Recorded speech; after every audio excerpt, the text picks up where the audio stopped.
সবাইকে আমন্ত্রণ জানাচ্ছি বিডি লাইভ 24 নিউজে। আপনাদের সাথে আছি আমি ফারজানা আক্তার অধরা। মুন্সিগঞ্জ 1 আসন বিএনপির প্রার্থী শেখ মোহাম্মদ আব্দুল্লাহ নির্বাচনী গণসংযোগ করেছেন। এতক্ষণ শুনছিলেন শিরোনাম, বিস্তারিত দেখুন মুন্সিগঞ্জ প্রতিনিধি লিসান আহমেদের তথ্যচিত্রে। মুন্সিগঞ্জ 1 আসন বিএনপির প্রার্থী শেখ মোহাম্মদ আব্দুল্লাহ নির্বাচনী গণসংযোগ করেছেন। শুক্রবার দিনব্যাপী তিনি শ্রীনগর উপজেলার শ্যামসিদ্ধি ইউনিয়নের গাড়িঘাট, সেলাবতী, পল্টন ও কয়কীর্তন গ্রামে গণসংযোগ ও ভোটারদের কাছে ভোট প্রার্থনা করেছেন।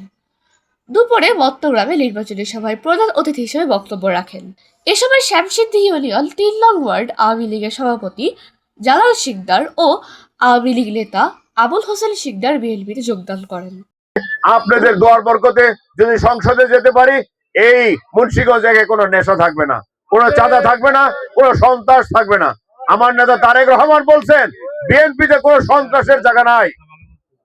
আর রাস্তাঘাট, যোগাযোগ ব্যবস্থা অবশ্যই, আমি এখানে এসে মনে হইলো যে আরিয়াল বিলে আছি। এইখানে এত বড় বড় নেতা ছিল, এত বড় বড় দায়িত্ব পালন করছে, কোথায় কাজ করছে?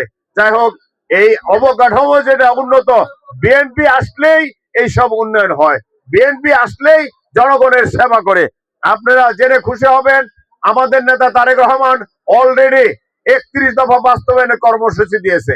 তারপরে বিশেষ করে এই যে আমার এই শামসুদ্দি ইউনিয়নের অধিকাংশ লোকই কৃষক, তাই না?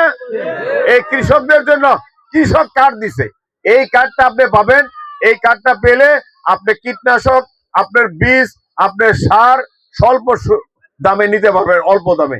এমনকি আপনার ফসল যদি নষ্ট হয় তাহলে সরকার ক্ষতিপূরণ দিবে।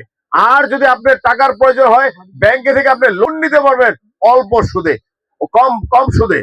আর এই যে একটা ফ্যামিলি কার্ড, আমার মা বোনরা এখানে আছে, তাদের জন্য বিশেষ কার্ড দেওয়া হয়েছে।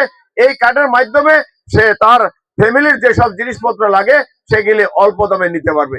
এই সব ফ্যাসিলিটি গুলা বিএনপি দিতে পারে। বিএনপি ছাড়া জনগণের কোনো উপকার হয় না। আগামী তো ইনশাল্লাহ আমাদের নেতা তারেক রহমান ঘোষণা দিয়েছেন, এই যে বাংলাদেশে প্রায় 20,000 কিলোর উপরে সে খাল খনন করবে, নদী খনন করবে। আমিও দেখেছি এই শামসিদ্ধি ইউনিয়নের অনেক খাল ভরাট হয়ে গেছে, দখল হয়ে গেছে। এই খালগুলা অবশ্যই পুনরায় উদ্ধার হবে এবং সেগুলি খনন করা হবে।